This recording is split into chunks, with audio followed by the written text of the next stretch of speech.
rand. When you win the league, you get X amount of money. When you win this, you get so much money. So, as I said, that countries are different in terms of how their leagues are structured. I know back home, for winning the league, it's like very close to winning the Champions League in terms of the money you receive from the league. So different countries have different ways of managing this particular aspect. That's why you rarely find players from South Africa playing in other leagues in Africa. Rarely.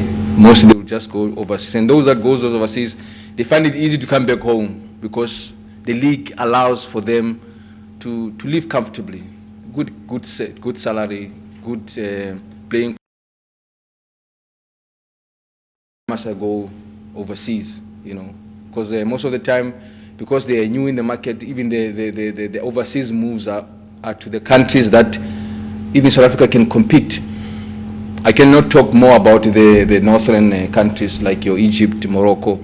They're even worse. I mean, the number of, the amount of money spending in their leagues, the amount of money spent on player recruitment, you cannot compare. So the leagues are different, and I'm very confident that even Tanzania football is heading the right direction. We are taking our own baby steps. We are on the right track. We are not rushing. Whatever we are doing is a very, very good process. In no time, inshallah, we'll also be named amongst the best in the continent. I spoke about match day revenues. I spoke about commercial revenues. I think that this is something that it's done here in Tanzania, but not at the scale at which it should be. Where brands start realizing that it's not a CSI project. We're no longer going in cap in hand to say, can we? No, we're bringing value to them. Our clubs have done so much good on the pitch that the value has really increased. So we look forward to seeing more suppliers, more commercial partners partnering with us in our football. I spoke about fan engagement. I wouldn't want to dwell on that. So as I'm about to conclude, I wanted to stress these points, that financial planning, budgeting, reporting, and control, it's very, very important for our clubs to sustain, maintain, and ensure that the money that we receive is used wisely. Means to get the funds to run a club, how the funds are administered, how the funds are accounted for, what controls are in place for cross-checking, cutting out the red tape to allow for smooth management of the club. This red tape for me is a big thing. I should not be going to the chairman and ask him to give me 100,000 shillings. Shouldn't. Cut the red tape. Give people their limits of authority. Allow people to do their work without you hindering them. Controls must be there. However, allow people to do their work freely so that they're able to come back and say, this is how I used the money and it was for the following purposes. Last but not least, do not promise what you cannot afford. Don't go and buy players that you know that you cannot afford. You are creating problems for the football club. If you cannot afford 5,000 USD, don't promise it. Be honest, I can only pay you 2,500. This money I have. If you want more, I cannot. Maybe if we win something, I might give you a bonus. But as far as I'm concerned as a club, this is what I can afford. Don't create an artificial economy. Because of excitement, because of being in a space where you think things are going well, you start creating artificial economy. What I mean by that is to create an impression that you've got so much dollars of shillings in your account, you are able to do whatever you want. While in a process, we are really creating an artificial economy in the football that you are operating in. Live within your means. Live within your means. Don't force to take a plane to Mwanza for a match, knowing very well that that money for the plane can help you to go to 2 matches with a bus. Plan properly, use your resources wisely, and ensure that you are able to meet your obligations. Pay your statutory responsibility. I know all of us, the tax and the government is an issue for us. Do your best to pay what is due to the government. I was saying that having a preview of working for the 2 clubs in Tanzania, there's a need, as part of the recommendation that will go to the Minister, Mr. MC, there's a need for government to start looking at football clubs differently and try to treat them differently. These clubs started as association clubs that wanted to be together and run the operations of the club. Now they've become serious business clubs. Really, if you look at the tax burdens that comes with these things, it can be very huge. It is our plea from this forum that these clubs, all of them, must be, they must look at them differently and find a way of assisting them in terms of how do we comply with the taxes. Pay your players and employees on time. Some people think that people are motivated because they got big bonuses. No. I'm telling you for a fact, if a football player knows that on the 25th of this month, my money is in my bank account, guaranteed, you see a different player.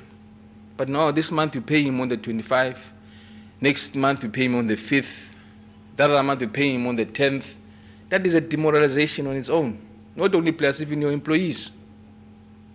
Let's ensure that money matters are taken care of. Then you will see the best in your employees and players. Thank you very much.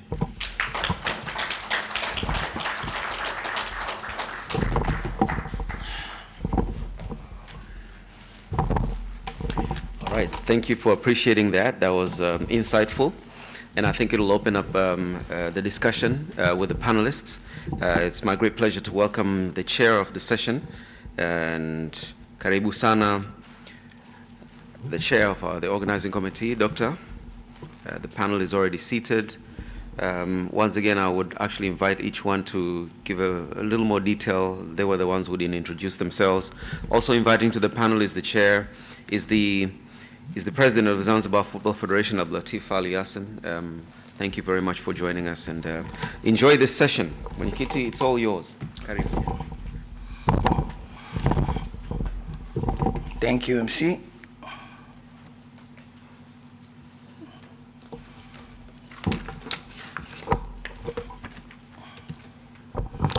Good morning again. I know I introduced myself earlier, but I was introducing myself not facing the audience. I was facing the board. So now, if you don't mind, allow me to give a bit of introduction of myself. My name is Tumaini Katunzi. Like I said, I'm a government employee. I'm a CEO for Eastern Africa Statistical Training Center, which offers training in official statistics for Anglophone Africa. We currently have 19 members that use our services. But apart of being the government employee, I'm also a sports consultant. I'm saying that because I've done a lot consultation with the government, authorities that deals with sports, for instance, National Council Sports, National Sports Council, TFF, and one of the, we call giant clubs. Now, in the interest of the audiences, let me not say the name of the club, but these are some of the consultations I've done. I'd like to thank the organizers, first of all, for giving me the opportunity to be the chairperson of the organizing committee. It was a very challenging duty, but as well, very enjoyable. And I can see that we're on the second day, so it means that at least we've been able to fulfill your expectations. Now let me go back to my roles of being the moderator. I commend Senzo for a very good presentation. I did not expect you to take more than 30 minutes, but you did justice, okay? So thank you very much for a good and a very practical presentation. Now, Senzo's been in this country for how long now? 4 years? Almost two. And has worked with the two giants, the rivals, okay? So he has immense experience when it comes to managing clubs. And he has shown that in his presentation. That was so easy for him to to present, because actually he knew what he was talking about. Okay, it's been part of the management that controls revenue. Now, revenue is a very important actual resource in managing clubs. And most of the clubs here, they're in transformation from association to what is called single ownership, or whatever you wish to call it. Now, like the MC put forward, we have panelists that are going to discuss what Senzo has presented in details, and also they're going to share their experience regarding the topic in front of us. And I know that they're well informed when it comes to this revenue generation for sports clubs. So without further ado, I would like to introduce my panelists. Now, there's a little bit of change, I think. I'm using this handout. So we have, I believe, Elvis Ndunguru. Can you stand up and wave to the crowd? That's one of our panelists. And then we have Marcos. And last but not least, we have the chairperson for Zanzibar Federation. Mr. You have to, yeah, thank you. So these are three people that are going to discuss in details what Senzo has presented. In a nutshell, Senzo has taken us through the issues of sources of revenue, how to manage revenue, what structure, financial structure that teams needs to have, what needs to be done. He talked about how to generate funds for the clubs, and I was particularly interested when he talked about fan engagement. Okay, maybe I'll reserve my question for later. Now, I will start with Marcos. You have, according to my schedule here, the time that is allocated for the panels is 30 minutes. Now we have 3 panel members, so you have 10 minutes to share with us or to discuss whatever Senzo has presented, and also to share experience regarding the topic. So Marcos, you have the floor. Welcome. Well, thank you very much, Dr. Tumaini. Also, I want to thank you, the organization, for inviting me and to represent La Liga in this very interesting Congress. Also, congratulate you, because these kind of initiatives are very important for the future of our business, football, which is no longer just in sports. We like it or not, it's a business. In my country, it represents 1.4 of the Spanish GDP, and it employs more than 200,000 families. And it's a country that is smaller in population than the one that we currently at. Just to give you this data in order to acknowledge how football is important as a business. Meat industry in my country is almost 2% of the GDP, and everyone loves meat in my country. So we compare. That give us a sense of how important is this for everyone. FC Barcelona and Real Madrid, they are close to €1 billion in revenue every single year. How many companies do they make that out of a financial year? So, and they get to have hundreds of funds all over the world. So that's the potential of football around the world. I also want to thank Tenso for your in-depth presentation about generating revenue for football. I think it's been very interesting, and he's framed the conversation very well, and I want to say thank you. And to all of you for being here today. Just having you in this room shows that you consider that this kind of event and discussing the future of our business is important for football. So I think that's just a win, and from my heart, an applause for everyone. Then going into the matter about generating revenues, Censo has gone through all of them, and I'd like to add that for me, if we own a club or a league or a confederation, we need to understand which one should we tap into and understand through a strategic analysis which kind of a club am I? Am I big? Am I small? Am I middle? I'm in the middle. Where should I aim? And then to understand how to mix those revenues in order to maximize what I can get. Maybe in certain countries, OTTs, over-the-top platforms, it's not a reality yet. So maybe I shouldn't invest in that because there's just a few little money that I can make off. But maybe I can work a lot on merchandising or memorabilia, which is being extended a lot. There's another revenue that is coming right now and is peaking in Europe and the US, which is the ETFs, which is a very interesting movement because at the end is people buying digital assets. And then you can see how a specific meme or GIF from friends is sold by $500,000. Then a certain goal from your club, maybe from Cristiano Ronaldo, you can sell it for €1 million.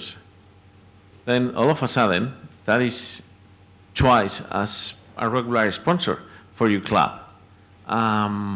Then there's plenty of room for innovation. In my humble opinion, technology is coming into football more and more, and we need that because society has been evolving through technology for the last centuries, and we shouldn't be giving our back to technology. And since I was talking about broadcasting and that we are in the entertainment sector, yes, we definitely are. We are not competing between the Tanzanian Super League against La Liga or the Premier League. We are also competing with Netflix. We are also competing with the NBA. We are also competing with Amazon Prime Video. We are also competing with cinemas, with theater, because we're fighting for those 2, 3, 4 hours of spare time that all of us have in our day-to-day basis, for everyone to allocate that time and to spend that time consuming our products, consuming our football, consuming our basketball, whatever it is, or watching our series. So we're no longer competing against each other. We are also, obviously, between the big clubs, small clubs, but we need to work together because at the end, and that's what I always say. Someone asked me this morning, like, why are you in South Africa? Which is your objective? And I said, grow the game in the country and in the region. Because if football grows in South Africa, I know for a fact that La Liga will grow too. So I want a strong PSL in the country. I want a strong Tanzanian football league. I want stronger clubs in the whole region. I want good players, and I want football to be responsible and to be bringing back to the society because we live out of the fans, out of that passion. So that's my objective. And in terms of going back to the revenue, I'd also like to add that something that I believe is quite important is the management of infrastructure. Many clubs, there's plenty of different models of owning or not owning an infrastructure and a stadium. And many clubs around the region, they do not own the stadium.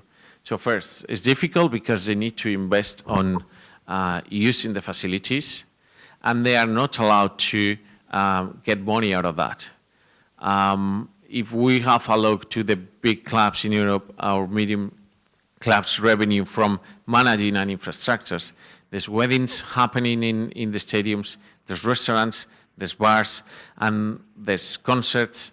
There's many things that are happening on daily basis. Congresses like this one, for example, World Football Summit, which I'm a proud founder of, which was supposed to happen in Durban last year.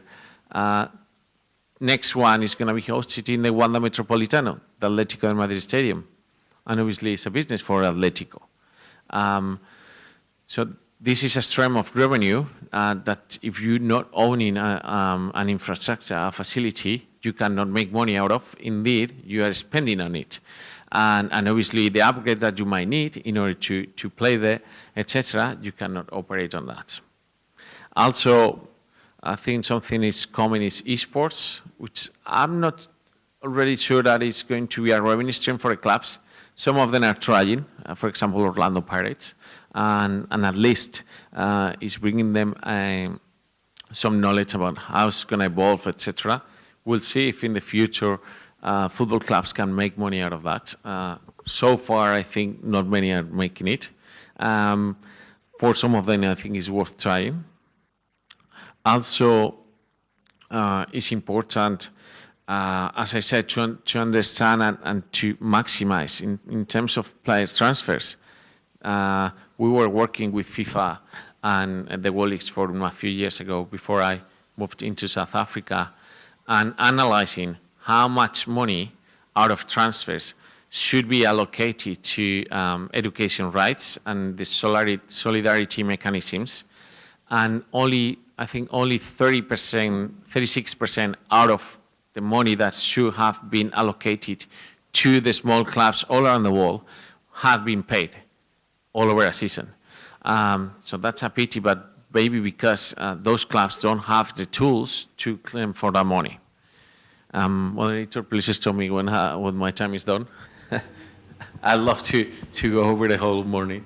And as I say, going back to technology, for example, as La Liga, one of the innovations we've been working through this year is to create a spin-off of our company, which is La Liga Tech, where we've allocated all of our technological assets into a company that is going to sell services all over the world to the sports industry, from anti-piracy, because we need to protect our product, and we are working with MotoGP, we are working with the Belgium League, the Jupiler Pro League, we're also working for the Colombian FA in anti-piracy and protecting the content.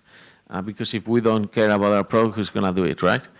And then I think we'll see in the near future how this evolves, but I think it'll be very interesting. And also we'll be selling our OTT, which is our own sports Netflix, etc., etc. And I'm going to stop here. Maybe we can come back. Thank you very much, everyone. Thank you very much, Marcus. Can we get a round of applause for Marcus, please? Yeah, I did not introduce Marcus. Is a managing director for La Liga South Africa. So thank you, Marcus, for sharing. I think Senzo wanted to engage Marcus before we go to another process. Thank you. Since this is an interactive session, I thought maybe I would pose one or two scenarios to Marcos. You know, it's easy especially when we talk about infrastructure and ownership of stadia. You know, when you take that from La Liga or South Africa and bring it back to Tanzania, we don't own stadiums. Clubs don't own stadiums. Stadiums are owned by municipalities. I don't know, there's a famous CCM Karume Stadium. There's a national stadium. So when we have an event at the stadium, you need to hire a stadium.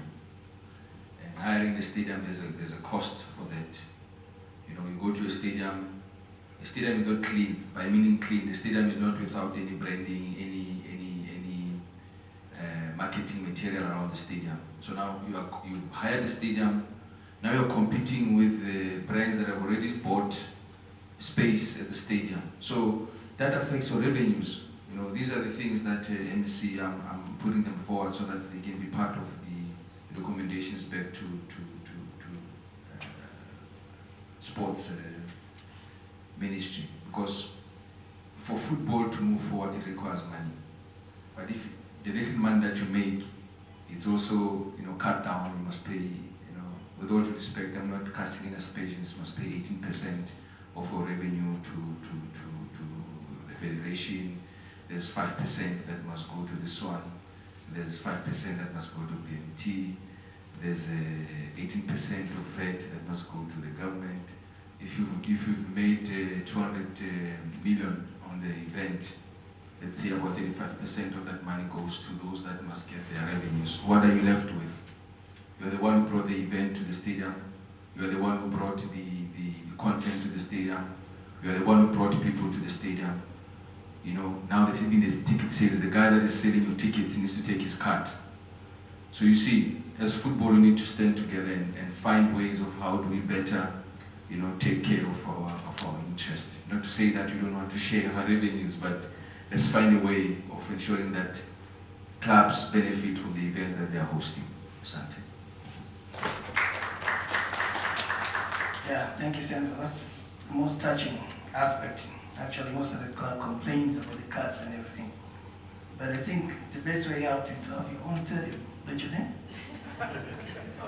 I'll answer that now. As a nation now, why would I compete with government? Why can't we coexist? Why must I spend billions and build a stadium where I have a stadium where we can all use, but have it used to the optimum?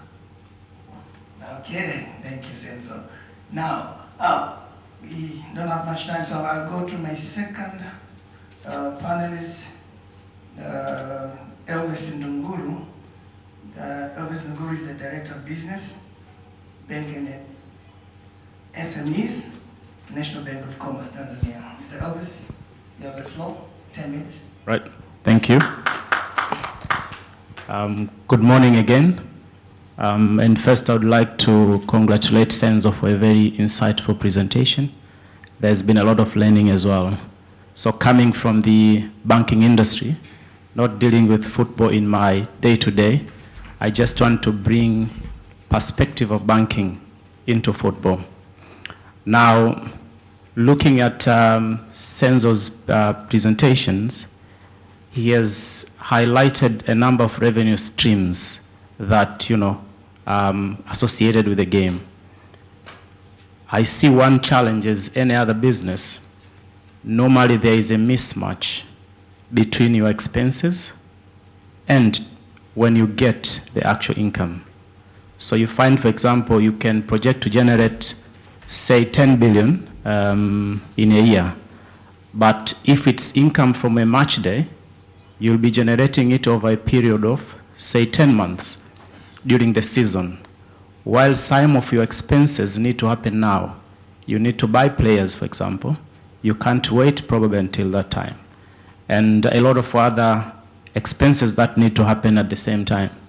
Now, normally there is that challenge now of mismatch between your flows of revenue, that cash flow coming in, vis-a-vis your expenses.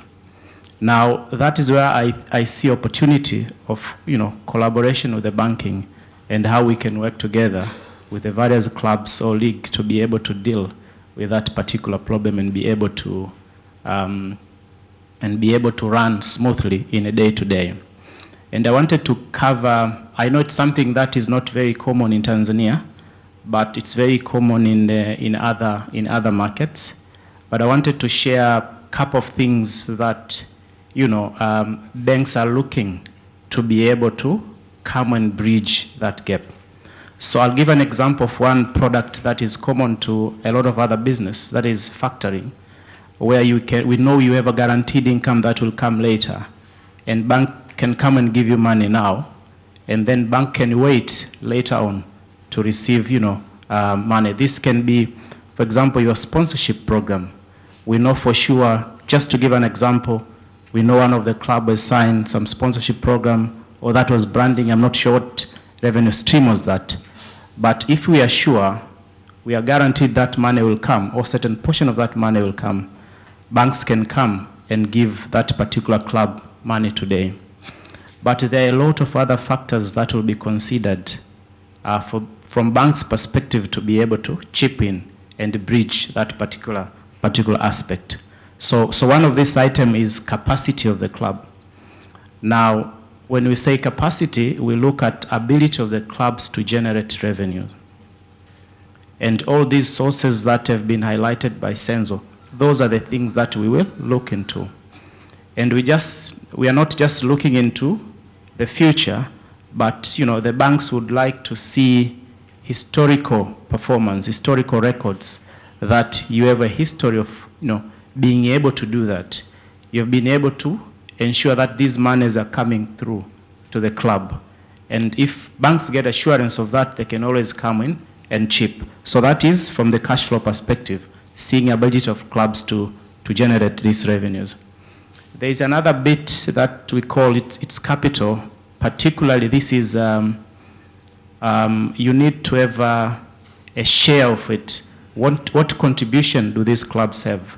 So you might have a working capital gap, for example, in a month you need, let's say, 500 million shilling, but you cannot just go and take everything from someone else. We need to see commitment from that particular business, and probably this is a football club. If you've got 100 million, for example, out of 500, it's easy for these, banks to come and put in 400, because now we see you've got also skin in the game. So that is, another area that is very important to be able to bridge. But we also look at the condition that will affect, being able to get money or amount of money that we can get. And normally we look at the macros, we look at, for example, type of fan base you have. We are talking about, the 2 or 3 biggest clubs. They've got funds everywhere, and these funds are ready to contribute. So this is, peculiar condition for these, 2 or 3 big clubs. But if you go to other clubs, it might not be to that extent. So it might affect the quantity that can come in from the banks. And also we look at overall economy. If it's COVID environment, for example, now, we know there are some of the streams that will be impacted. All these will be considered to be able to work together. Then we look at the character of the borrower. So for example now, Senzo has covered a lot, but I'm bringing perspective from the banking industry. Character of the clubs, for example, are you paying your salaries on time?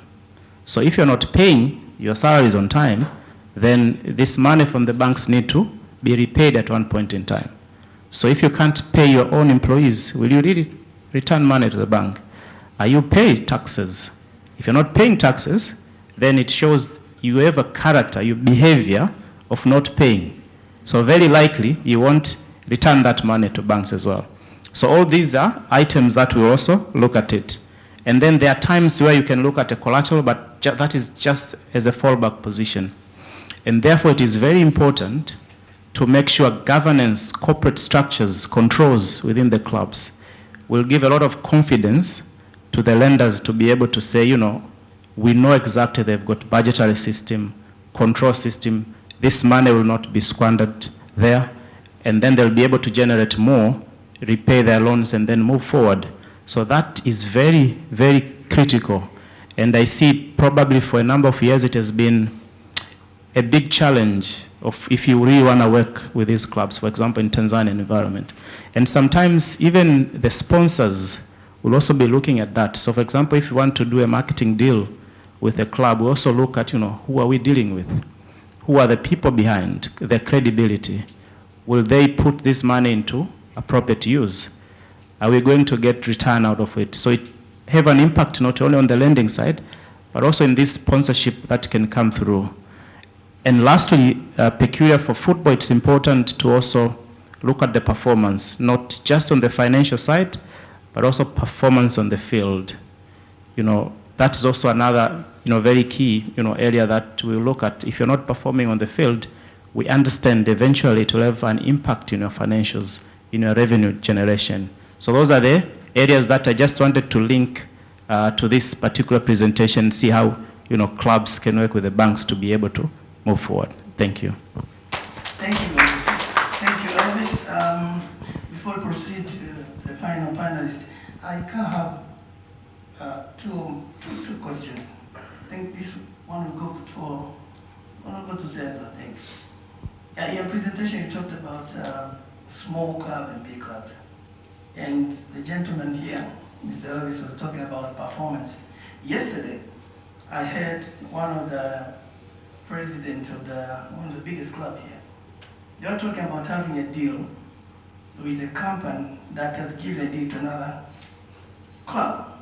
But he was saying that our brand, I don't know, the brand can be big or high or whatever. Okay? We have a big brand than them, so we expect to get more than them. Yeah, because of our performance for the past 5 years. Okay? Now, in your presentation, you talked about small club and big clubs. Maybe I didn't get you right. You were like saying that small club is equal to big club. But when we talk about financial revenue generation, talk about sponsors. And most of the clubs, like the ones we have in our Super League, they depend on sponsors. They're sponsored, and the sponsors are businessmen. They're private companies that expect to generate profit out of sponsoring. Now, why would a sponsor go to a small club that does not have any performance record? Maybe you react to it later. And another one, Mr. Elvis, in your presentation, you talk more of funding in terms of loans. What about sponsorship from banks?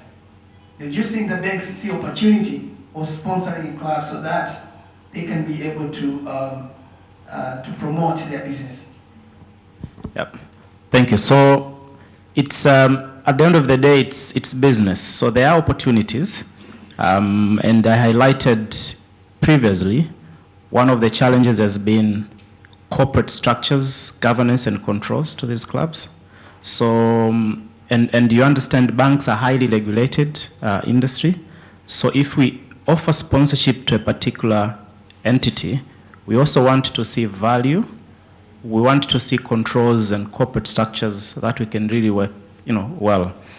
There's been challenge sometimes, you miss that. And it's an area that, I believe there is a room for improvement, and then opportunities there. But overall, we do see a lot of opportunities. And again, because it's, coming from the business side, it will be different from a big club to a small club. Because if you look at the fan base, you see that can lean towards big clubs or maybe towards the league, etc. But the truth is there is massive opportunity in that area. I think there's few areas to fix so that we see a lot of flows going into the clubs. At the moment, there are very little, I think, going through that area, but there is opportunity. Thank you for that reaction. Now, Marcos, do you want to chip in? Just for me? Very quickly, I'd like to bring an idea onto this topic, because something that I've seen that it works very well is the relationship between banks and clubs. And what I've seen in my country with, I'd say, 80% of the clubs in first and second division is a partnership between a club and a bank, where because the banks, you guys are looking for clients, right? Obviously, for your business. And the clubs can provide the funds, which can be potential customers. So what I've been working very well is when a bank releases let's say the Sevilla card, and if you become a client of that bank, you can get your membership to the club. At the end, you bring in business to the bank because of your fan base, and that's a space that I think there's lots of opportunities there for both, for the clubs to benefit from and for the banks to get more business. Thank you. Now, Senzo? I don't know why I get the difficult questions.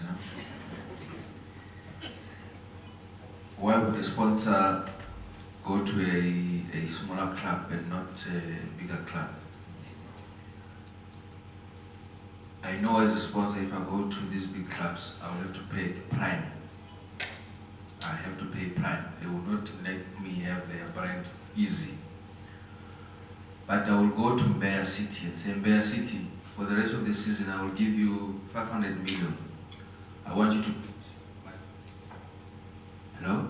I want you to put my brand on your chest. I would do that as a sponsor because I know what I will benefit. Every time I play that big club that you, Spencer X, has put money on, we'll be on the same pitch, we'll be sharing the same TV, we'll be playing the 90 minutes together, and I'll be playing you twice in the season. So the value of money that I put on Mbeya City, I will have that returned with just 2 matches that I played with the big matches, the big clubs. Also, don't forget that as much as I'm a small club, I'm paying in the same league as you are, big clubs. So it's a matter of capacity. If I know that I can spend billions, I'll go to the big one. But if my capacity don't allow me to go there, I will go to a club where I can afford, but the value that I will receive will be the same. When I play at a National Stadium and Simba fans are there or younger fans are there, with our small Mbeya City fans, it doesn't make any difference because my players will also have that brand of mine in that chest. So for me, I will still go and sponsor a young club depending on the capacity of my pocket. Now, thank you, Senzo. We'll move on to our last member of the panel, Mr. Abdulatif Ali Yassin. Mr. Abdulatif Ali Yassin is the president of Zanzibar Football Federation. You have the floor, 10 minutes. First of all, good morning, guys. Mr. Senzo, well done. You did a very good job. To my side, I can start with a question. Why we talk about the revenue in football? Actually, football without money, we can't have good teams. Because if you look, Tanzania mainland here, we have very, very strong teams, and they play in Premier League in good position. But if you compare to Zanzibar, that is different. And also, if you talk about money, in why we put money in teams and in our tournament, because of we want to see, that football is developing, and also we want to see the life of players also is going up. Because players who play football, they have a very few years. Because if you say, maybe you employ, a player to your team, maybe Younger or Simba or whatever, maybe you will be with him with maybe 5 or maybe 3 years, then the contract is disconnected. If you compare the age, maybe he will be like 30 or 35. 35 to play football is strong is not. He will be not get good competition with other young players. So due to this, I can say we have to invest, and we have to take football as a business. Why we take it as a business? Because we need to see our young players and old players, they have a good life in the ending of their life. And also, if you discuss about the old team who playing in Premier League, all they have a good and same position. If we put money there, we're supposed to control them, because if we need control, we will see others they're playing well, others not. Because in case of finding good players, maybe they will pay a player like 5 million or 6 million. But in case of value of money, if you see the player who play into the ground, you see, no, this player is just like maybe 2 or 1.5 million. It's not just like 6 million because of his position and the way he played.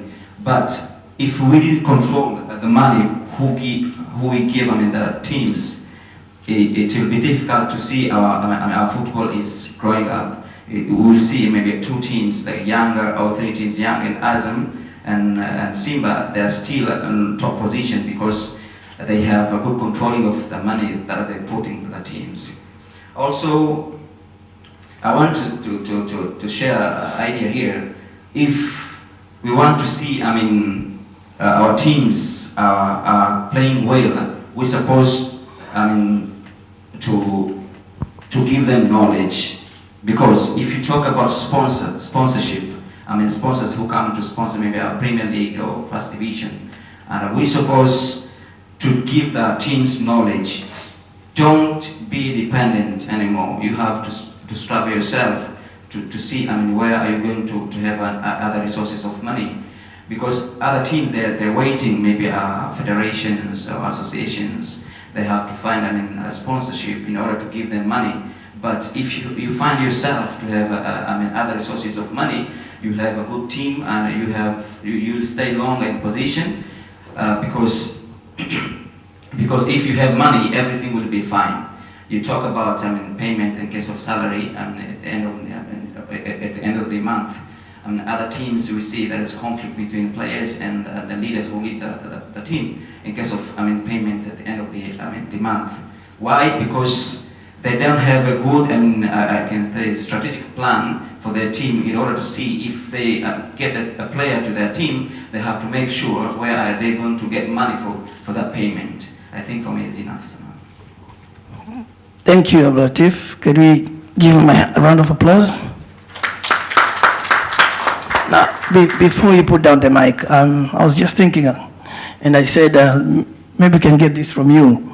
Recently, we have seen movement or transfer of players from Zanzibar League to mainland leagues. Back in the days, we had a number of players that will transfer from mainland to Zanzibar.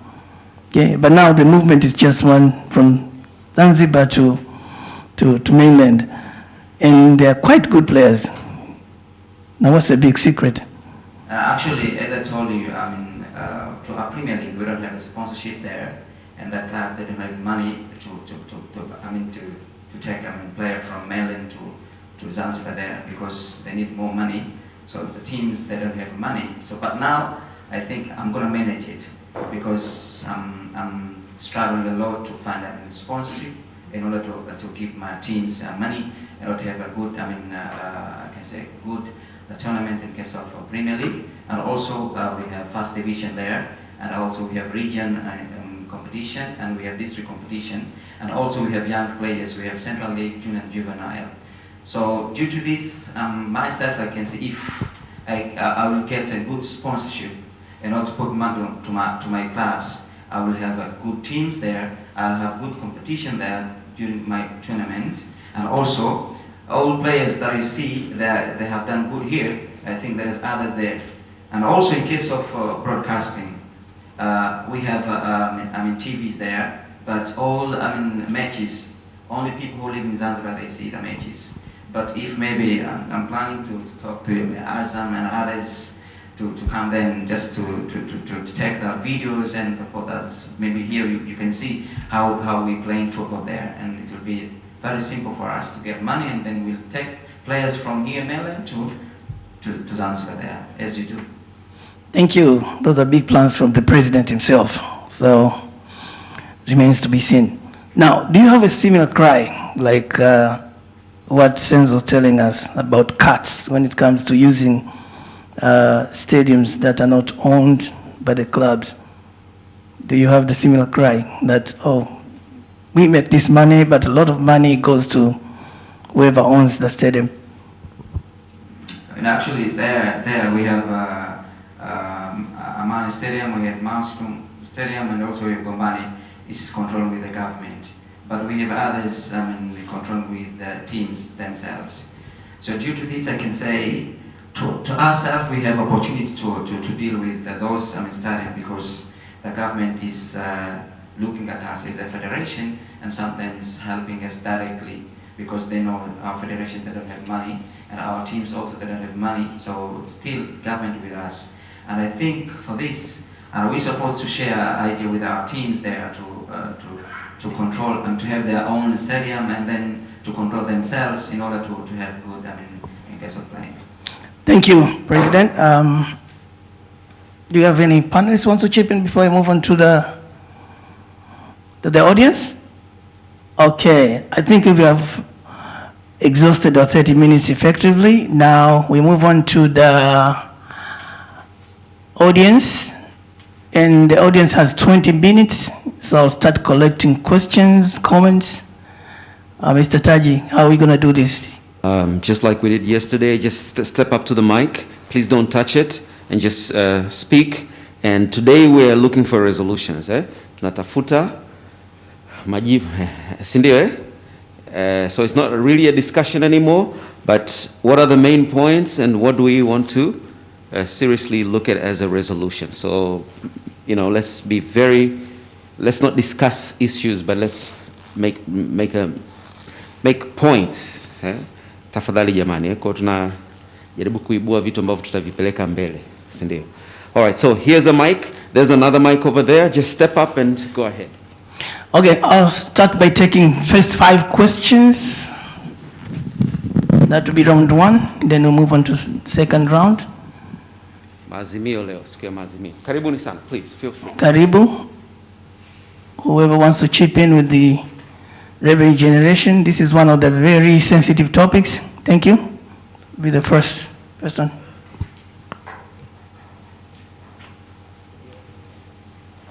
Button at the top. It will turn green. Hello, yeah. I'm Fred Shalewa from Fountain Gate Academy. I think the president of Zanzibar, there's something that we have missed somewhere. I thought the question was, what is the secret behind that we had players from mainland going to Zanzibar, and now we are seeing many players from Zanzibar coming to mainland. We are owning teams, and that secret behind we would have to know. We got good players in Zanzibar, got good players in the mainland. Maybe the Zanzibar players are more cheaper, but quality players. Maybe the mainland players are not that much of the quality of Zanzibar, but they are expensive, maybe troublesome as well. So what is the secret behind? We need to know that, we are from clubs. We just want to know. I think you missed that. You just want to know that secret behind that. Thank you. That's the first question. Second question, I said I'll take 5 questions, round 1.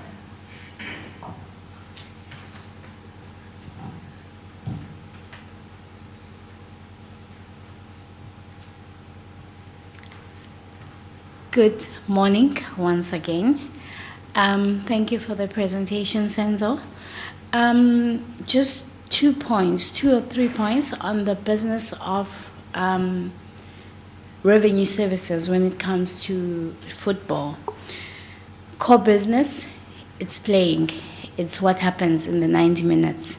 But one of the questions, and maybe in terms of resolutions, and maybe Tanzania can be the first ones to implement, is, yes, it's there in FIFA, but as it stands, what I found is that clubs actually do not invest in quality people in the backroom. So the people that are working for clubs, you find that they don't have qualifications to be there, or even qualified to be at a particular position. And for me, maybe that is what makes investors not want to invest, because you don't have the manpower that can actually service their investment. So I think as a resolution, it should get to a point where clubs are actually investing in people with the right qualifications to be where they are supposed to be. 2, even in terms of coaches as well, it shouldn't be about how popular the coach is or what he has won, but qualifications in terms of how players respect that coach go a long way. And then the other thing also I would like to raise in terms of revenue, and I think it is a burning issue all over the world, it is the issue of training and compensation, because clubs do not want to pay amateur teams training and compensation. And if you were to design a proper model where you have all your amateur teams and you take the exceptional players from them and they play for you and you attach a sell-on clause, it keeps that club interested in that player. And it also puts a bit of pressure on the player to deliver, because then when he goes for a big fee, as the club professional team that has actually given the player the opportunity, the junior team where he comes from, it's also going to benefit. So I think that is also another way in which, if it's structured properly, everyone benefits in this, because the team gets a player, he gives them his skill, they still get some money off the player, and even the amateur team where the player is coming from is bound to benefit and can produce more at the end of the day, instead of having to struggle for resources to actually be able to look for more players. And then from the banking side, in terms of finance options for, I think when you presented, the majority was more around the club itself. And when I stand here wearing the hat of the supporters, I think you could even look at an affiliates program, for instance, with the clubs, where the clubs have got certain offerings that if you are a Simba supporter, these are the benefits that you can get if you are banking with our bank. It can be funeral covers, it can be opening up an account. And what happens is that if you are in an affiliates program, even with the teams, they will push their people to say, go to this bank because there is a certain percentage margin that they get as revenue for whatever it is. If a person comes and says, I'm from Yanga, this is my Yanga code, you know, for the affiliates program, be it personal, be it applying for a bond, be it for a business and everything. As long as they use their code for the affiliates program, then there is a revenue generation that actually goes to that specific club that the person supports. So I think in terms of us saying we just want banks to sponsor the teams, you could maybe start looking at an offering like that, and as it grows bigger, then you consider more options in terms of how much money you can actually pump into an organization. And even with the players, all of them, they bank with you. In terms of their banking fees, a certain percentage goes to the club. It encourages everyone to push that we must use this bank because this is also what we are getting as a supplement in terms of generating income for our team. Thank you very much.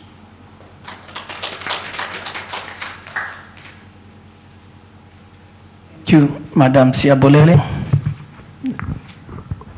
Hello, my name is Jafet Macau from Fountain Gate. I don't know if there's a right person for my question in front there, but because my question was mainly aimed at TFF.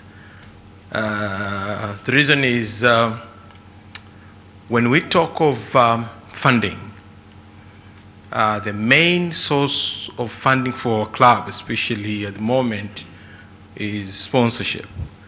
And in order to attract sponsors, you need to have a popular league, the league which is, seen. And specifically here, I'm talking for the Women League and the First Division. This is where we have a really big problem at the moment.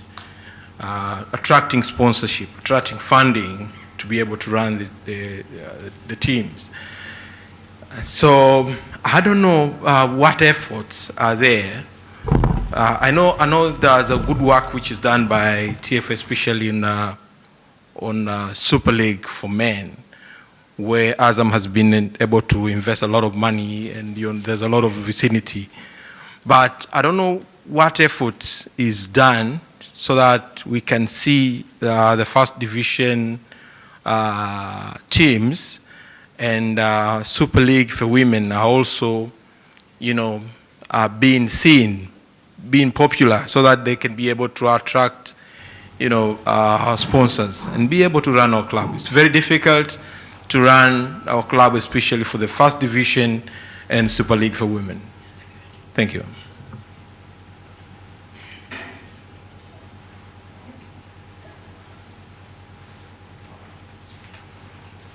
Thank you, Senzo, for enlightening presentation. Raise up that flag, South African flag, always wherever you go. We really, really are proud of you. Elvis, you raise such important factors relating to a club. And I would suggest that you partner with TFS,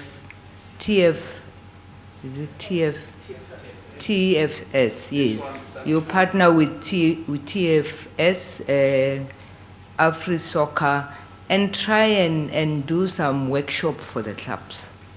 I think the information you gave, it's very critical for clubs to understand that for a bank to come on board and assist you as a club, they're not only looking at your club that you are bringing to the party, they're looking at individuals. They're looking at the owner of the club.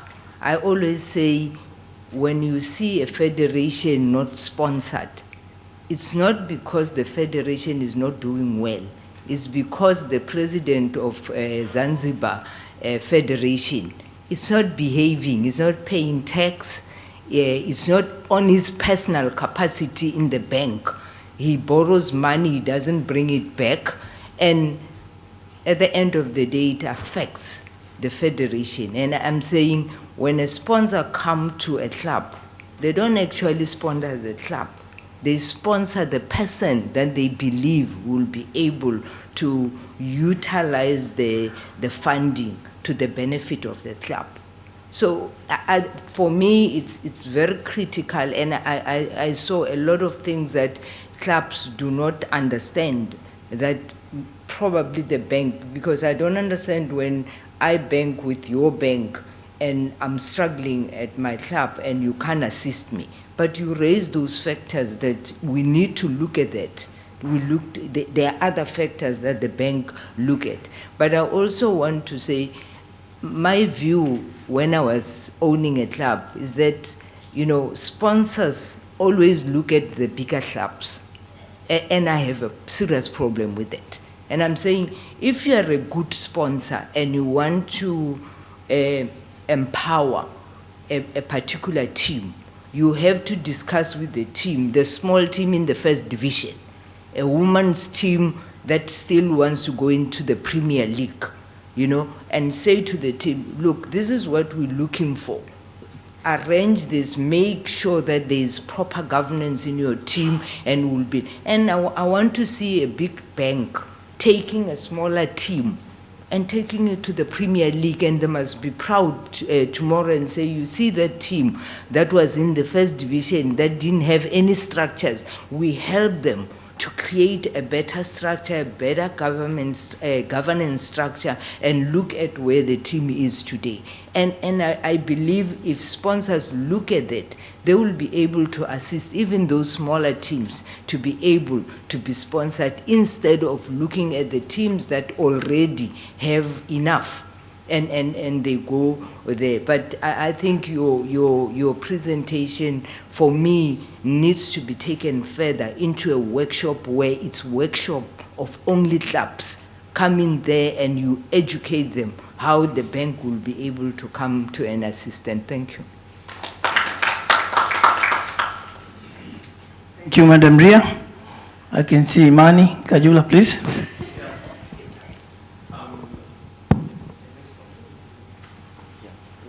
Switched it off.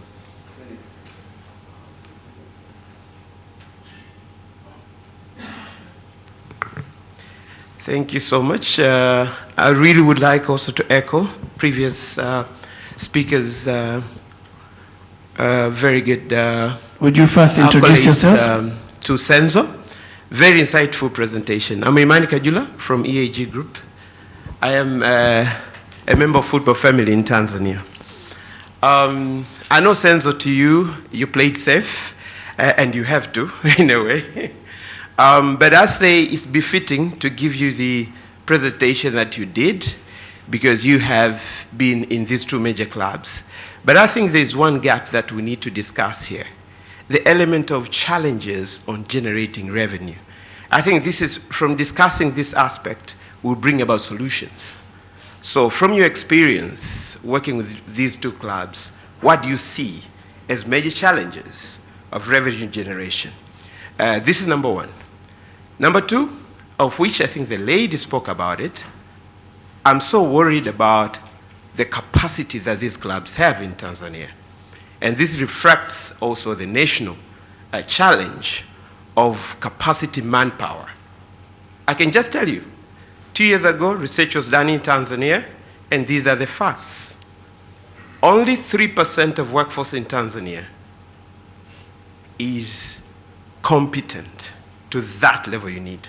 Only 3%. 16% are moderate. 81% horrible. So, can our clubs have the 3% or the 16%? And what should we do to get the best people in these clubs so as they can go and build the revenue we would like to generate? So I think equally, this is the very first and very good meeting, but this needs to be taken to the next level, whereby these key issues could be discussed and we build up solutions into them so that we can see broader changes in football in Tanzania. But I think it's a very good start of the beginning but we need to phase this up. Equally, I would like to challenge to Elvis, my disappointment on the side of corporates in Tanzania is inability to build legacies. They love jumping into success stories as opposed to improving the well-being of clubs. Thank you so much. Chairman, may I please request maybe just 2 more hands? This is becoming a lot more interesting, if you don't mind. Okay. Just 2, I'll give you that time. Yeah, we can take 2 more questions. 11:30, we can go for tea. We can take 2 more questions. Thank you very much. Thank you. Yeah, my name is Gibi Karole, Director of GK Sport Agency, and also the agent that manages a couple of players that have been in Tanzania, like Tadeo Lwanga, Gerson Fraga, Kepa Shaman. First of all, my contribution is going to acknowledge the fact that I think this first meeting is one of the solutions that is going to solve some of the things that the game has been facing, especially thanks to Mr. Senzo. You elaborated very well the channels of resources and revenue, that how we can bring money to the game. You spoke about transfers, but we need to also look at how have we performed in Tanzania, for example, or in South Africa. Do we still produce a lot of players? Do we have the network, the scouting network? Have we invested? Just like my sister Sia said, have we put the right people in the right places?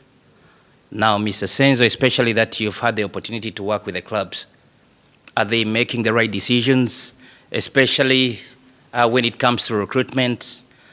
What kind of players, let's say potential players, when you look at a Zambia young player who was bought 23 million, who are these people that fund these players? Does it really have to be a player from Yanga? Or if we had some specialists or good technical people that can still be educated on annual basis or monthly basis, that can be supported, you know, in form of continuous investment in human resource, especially in the technical aspect of the game, and trying to copy our West African counterparts that have invested a lot in having these kind of meetings, bringing the right people, networking to make sure, because for sure, if we are to kind of copy the model of Mr. Jomosono, as Mr. Senzo said, somebody that has managed to actually stay with his club for over 40 years, but his main source of revenue is transferring players. He is the one that actually groomed, managed, and dealt with players like Benjani Murawari, Oxel, Tico Tico, Philemon Masinga, Mark Fish. So are we going to try to copy this kind of model? Again, it also tests us, because when you look at the impact of what this kind of investment has done in Africa, like an example of Sadio Mane, a young boy who was scouted again through networking, going abroad and coming back home to impact his community, building a hospital. So do we also look at this kind of investment, especially in talent, not just being at clubs and focusing on results, the quick results. We get a player from somewhere, 30 years, because we want to win a league. So I think that this meeting is going to be the beginning, and I task a lot of technical people, Mr. Senzo and the rest who are here, club chairman, to not only look at the quick results.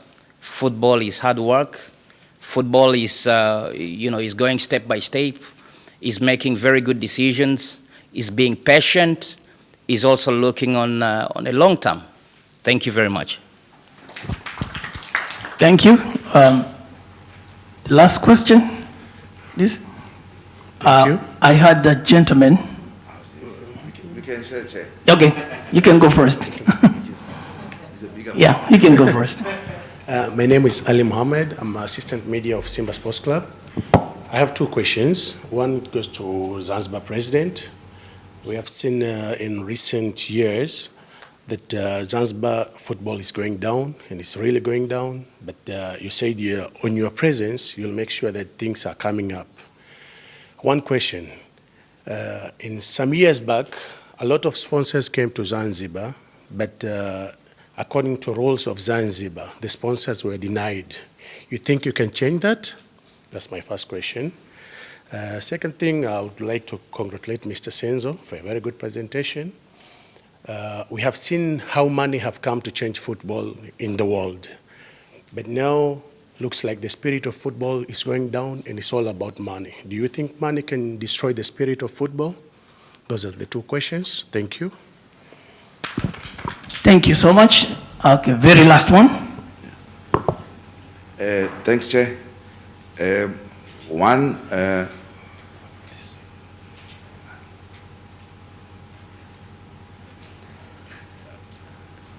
is to Senzo, just to say it's really encouraging to see how you have really developed, and as a countryman, I'm very proud of the work that you have done, and I really wish God can keep you longer, and also good luck in the work that you're doing. I just have a couple of questions that I want to pose. One is on the broadcasting rights, the issue of exclusivity. I'm not really familiar with the Azam deal in terms of the league, but my concern and my question is how is it really structured for pay-per-view and for the issue of the national broadcaster? Because from a scouting point of view, as a scout from South Africa, it's really difficult to access footage for scouting for players in Tanzania.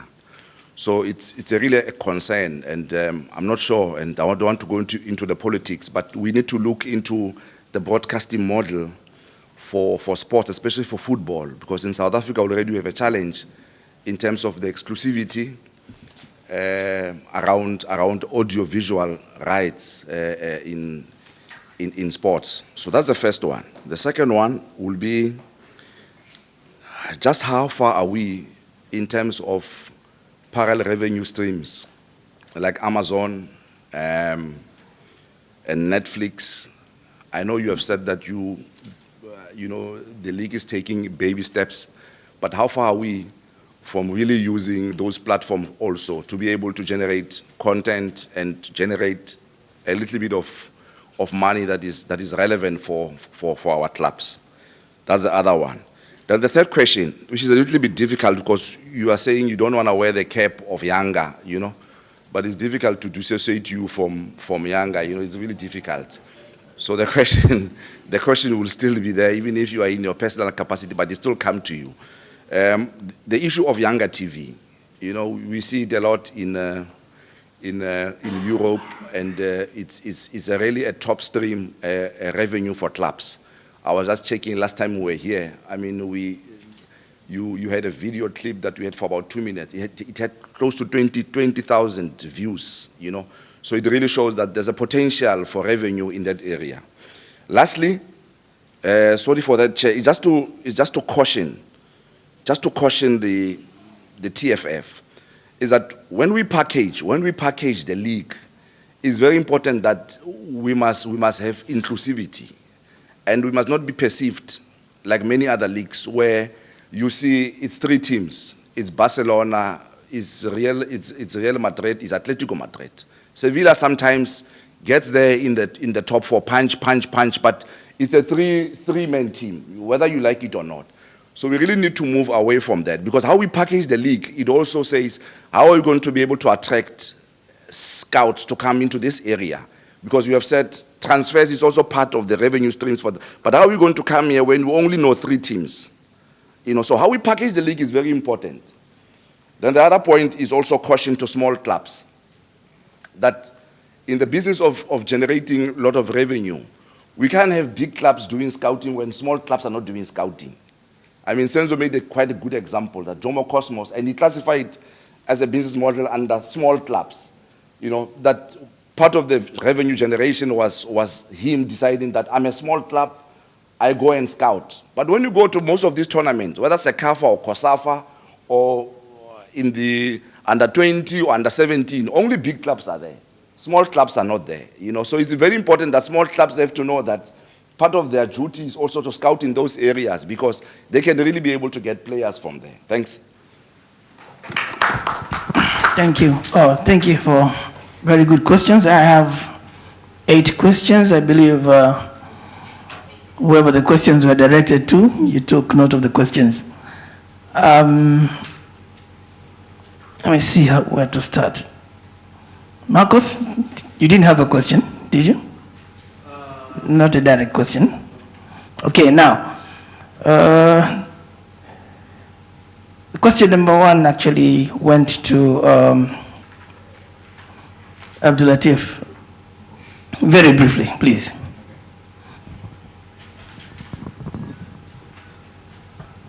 Thanks very much for marvelous question here. Why, players, they're going only one direction, from Zanzibar to mainland here. Why not from mainland to Zanzibar? And actually, as I told you, in case of teams to take a new player in their teams, they have to make sure they have money. There in Zanzibar, actually, all teams who are playing in Premier League, in case of money, they don't have enough money to take players from here. That's why I told you now I have a good plan to help my teams in order to make sure they get players from here to there. Thank you. I hope you have answered the question correctly this time. The second was from Siabolele, but this is not a question. It was just comments and suggestions. I believe the people that the comments were directed to will take note of that. The banking, I think you heard what she said, and you take note of that. The third question is the Fountain Gate,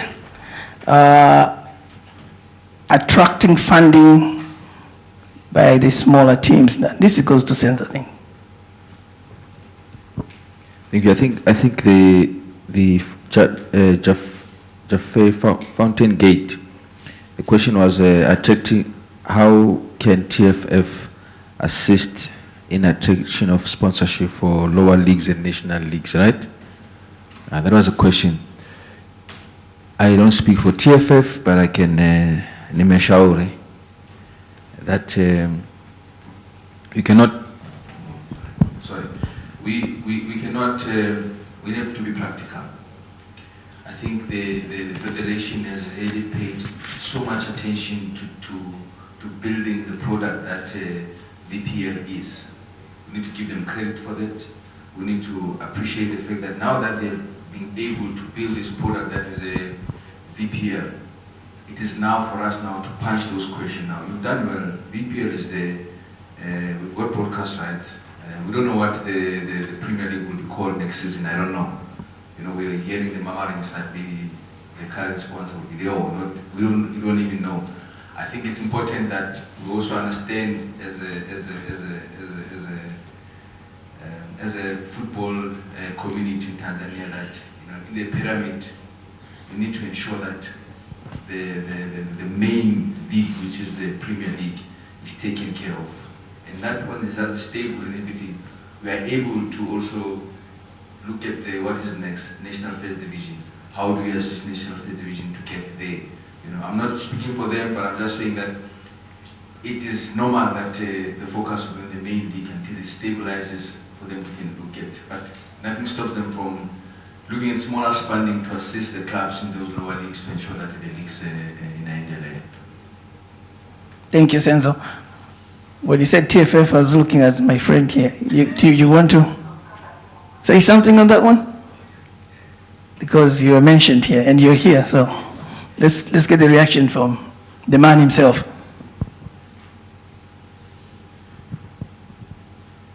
First, I have to congratulate Mr. Macau and the Fountain Gate for the support in our programs, and more especially development programs like women's soccer, First Division, and the other youth activities.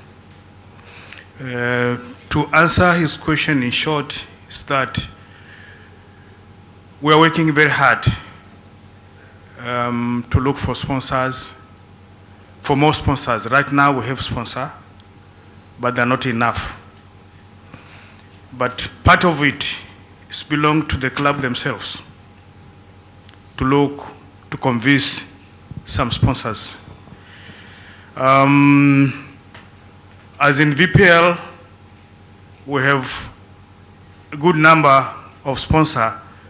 Now our efforts is to First Division and women.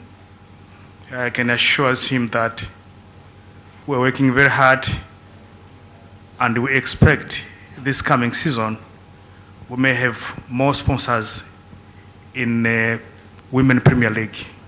Thank you. Thank you, Madadi, for that very reassuring response. The first one was from Mandavria, and actually was not a question, just a comment, and a very good one.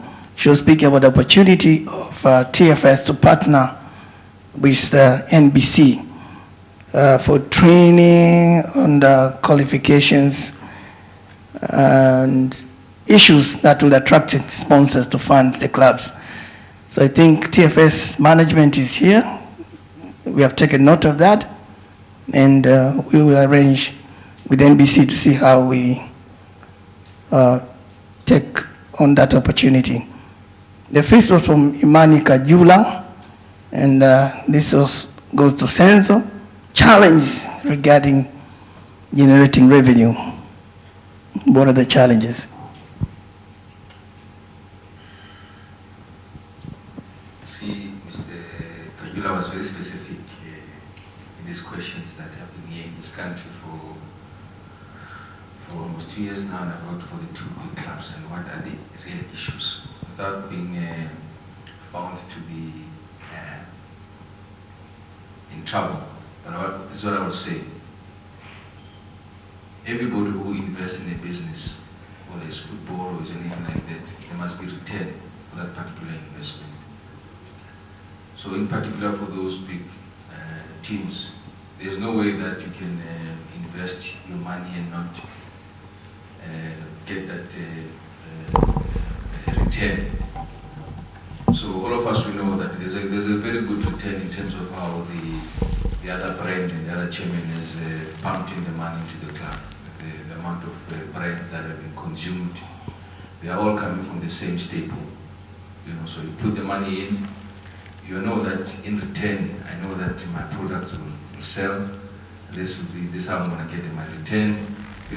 So that also has its own challenges, because that means there's been only be few players in the space. Instead of me getting maybe 50p from company X that's competing with the primary sponsor in the same space. I'm talking in terms so that I'm not getting into trouble. But for you understand what I'm trying to say, that there's no way that I can own a product or own a club, put my money in, and not sell my products through the same platform that I've created. So those are some of the challenges that makes it a bit difficult to get other sources of revenue. I mean, my colleagues spoke about the seriousness of clubs for investors or funders to take them serious. I always make an example about Mbeya City. I've got no affiliation to the club. I don't know the club, but I like it because it's Mbeya, it's far. So I'm saying, as Mbeya City, as an example, you need to be properly administered. You need to know this is a proper system. When you call this club, you will find a CEO or a general manager. He will take the call. He will speak to you. He will give you whatever you need to know from the sponsor side. That is a confidence on its own. I'm willing to bring my even 50 million to that club, because the structure is very clean. These guys, they've got their own way of doing things. There's the presence of them. Whether it's not as big as the other big club, but they've got their own presence. That for me is attractive, but it becomes very unattractive. You try to even call a club, you don't know who to call. You try to speak to someone, a leader of the club, so that you can bring them, but you don't even know who to call. You call this one, tomorrow you must call that one. The other day, it's not him, speak to the vice chairman. No, not the chairman. Speak to the chairman of the finance, So those small things, that means our structure of clubs needs to be proper for us to be able to attract investors. So those are some of the hindrances that makes it difficult for people, in practical terms, for people to come and bring their money into these clubs. Thank you, Senzo.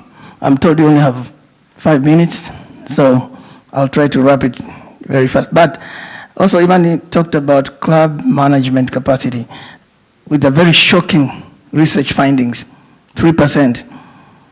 Now, I don't know if he was speaking about general management capacity or club management capacity. Because if the general management capacity only have 3% of the population that is qualified, that's really shocking. Okay, now, you also said about key issues to be discussed that we're taken aboard. We are going to have resolutions. And yesterday, when the Deputy Minister was launching our summit, she talked of wanting to know the resolution so the government can also do their part. Now, the sixth question was on Agent, I didn't get his name, but I wrote him as Agent of Tadeo Lwanga.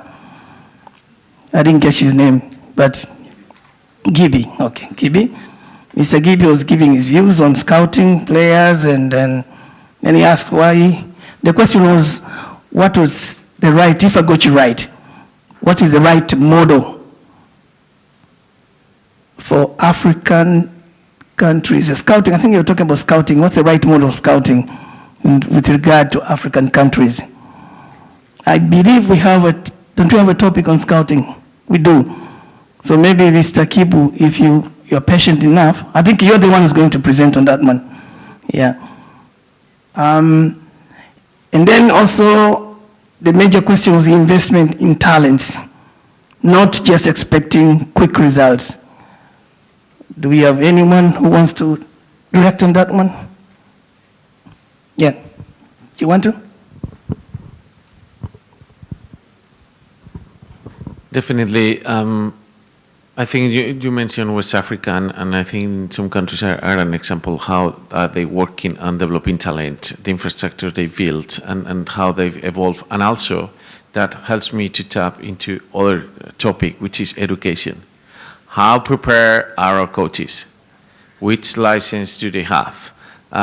Where have been they've been educated? And not only the coaches, also the administrators. As La Liga, something that we launched a few years ago, because we had the same problem. We didn't have educated professionals to manage our clubs. So we launched La Liga Business School in order to prepare them, in order to nurture the talent and the professionals that right now are working for our clubs. And on top of that is a revenue stream for La Liga, because there's plenty of kids selling there, but also it's helping us and our clubs to have the best professionals educated and working for us. And so I think we need to invest, because if we've been talking a lot about revenue and revenue generating, but like in every business, we need to invest first. And then, like in agriculture, you need to plant the seeds and then after do the harvest, right? So I think maybe we need to think first how to invest. And this, for example, we've been talking about clubs, small clubs. Differentiate. What are you doing to be different for the big clubs, etc.? How are you selling your sponsorship? What are you offering? Just a t-shirt or a fan base? Villarreal won the Europa League, and they belong to a town around 30,000 population. But their digital audience is over 4 million. How do you manage that?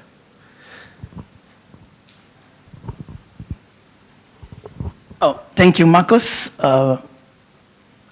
We are pressed with time, so I'm asking whoever's going to respond to the next question and to be very brief and that's Senzo. No, not Senzo, just kidding. Now, my next question goes to Abdul Latif alias President of ZFF. And the gentleman here asked about the restrictions when it comes to sponsoring.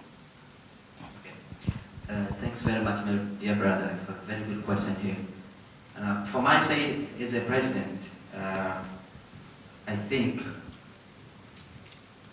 if there is some, rules which is stopping to develop the football in Zanzibar, I have to make sure I talk with my steering committee in order to remove them, because we need to see things changes.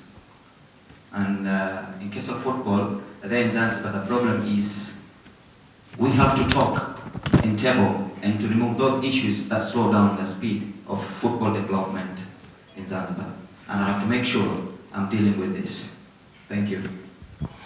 Thank you. Thank you so much. Senzo now, hold on to the mic. And the question was on broadcasting, I think exclusivity or structure or something like that. Thanks, Walter, for a very great question. I think because of the background of South Africa in terms of broadcast, in South Africa we have there's a pay TV and there's a national broadcaster. I'm sure we have the same in Tanzania. However, back home there's a package whereby even if the pay TV has got the right to broadcast the league, but they need to give some of those matches back to the free-to-air broadcaster, which is a national broadcaster. I guess here is the case. However, Azam are the ones that are broadcasting the matches, and they're the ones that are even showing them on TV. There's nothing like way back home we've got DSTV that will give a link to SABC to show the matches. I have not seen it happening here. However, Azam is a very, very, very good company. If you want to watch the matches, they are available, they are streaming online. You go and pay a little bit of money online. I know Azam representatives are here, but all the matches of BPL are available on the Azam app. So I hear you that you don't get access to the matches and it's difficult for scouting. Actually, Azam has really bridged that gap. The matches are available. It's just a matter of how do you access them to ensure that they are available for your scouting, for your following up of players and all that. So it's a matter of ensuring that you are able to access those matches. I can vouch for them. I know for a fact that they are available. So we don't have that issue of free-to-air vis-a-vis paid TV. So the arrangements here are straightforward. By the way, Azam are here, they can speak for themselves. I'm speaking from the outside, from what I see, what is happening with the. Yeah. Okay, thank you, Senzo. We are getting to the end of our session, but before we close the session, I'm going to give 30 seconds for each of one to wrap up. I'll start with the presenter. Senzo, 30 seconds. Count. Thank you very much for the opportunity to be here. This is the start of great things to come. We have some learnings that we've seen, and for sure we'll sit down and give our input to Peter and his team. Chairman, for the organization of this, thank you very much. All I can say is that there can be so many topics that we can talk about, but we should not turn this thing into a talk show. Let's have a recommendation, considerations, take them back. Let's see something happening, let's see a change. Being in this talk show does not help anything. We take pictures, everybody's excited, pass, then we finish. No, let's find a way of getting these discussions going and let the recommendations go to the right people so that we can see a change in our football. A change in football in East Africa is a change in football in Africa. Asante. Thank you, Senzo. That was a full minute. In order to see the changes, we need to cooperate each other, and federation, clubs, and government also. Because if we cooperate each other, everything will be fine. Thank you. Okay.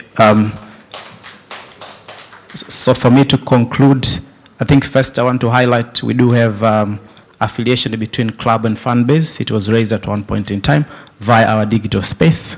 And we have tailored products that are linking to segmentation of these clubs depending on the type of fan. So it's something that we can take forward to the clubs. But also the awareness session with the clubs, we are committing, ready to work with AfriSoccer to do that, make sure we implement going forward. And then I've taken a challenge from Imani as well, from the thinking. We will work together. Otherwise, I think it's important from this session to have clear actions, and then we deliver those actions, we move our football forward. Thank you so much. Well, I'm going to be quick. I just like to highlight 3 key concepts that I like to highlight from this session, which are investment, second would be innovation, and third, to encourage everyone to differentiate. Thank you very much.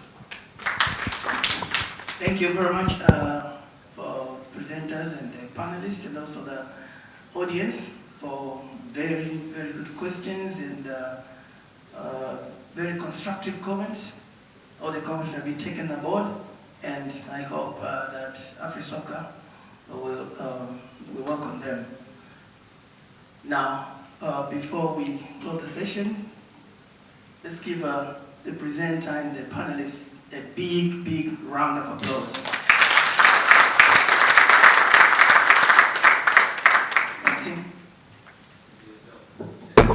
Let's also congratulate the chair. Thank you very much for an amazing session, first session. May I take you all to tea? We are really out of time, but the next topic will be football marketing and sponsorship. You see, I see a correlation between that and this. So it's almost like an extension. So let's see whether we can come back, and I believe, Ria, you may be leading us with this one. And let's just, there were some other ideas, hands coming up. Let's just continue in that way, all right? And Imani, you're joining us for this one. Thank you very much. I haven't seen Boniface in the room, nor have I seen Abdul Van Mohammed. Is he here? We'll see how, is he here? Oh, good stuff. Good, oh, okay, good stuff in the back of the room. All right, then, okay, let's break. Very quickly, let's pick up some tea, come back, and almost do an extension of this one. All right?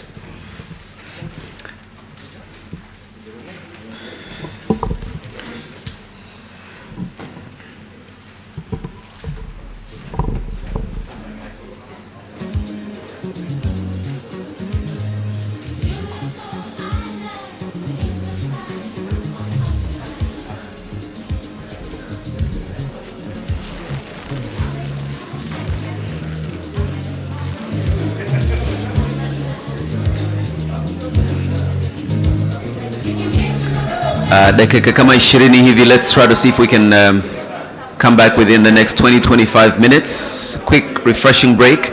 Make sure you have your masks on, and please sanitize. See you shortly.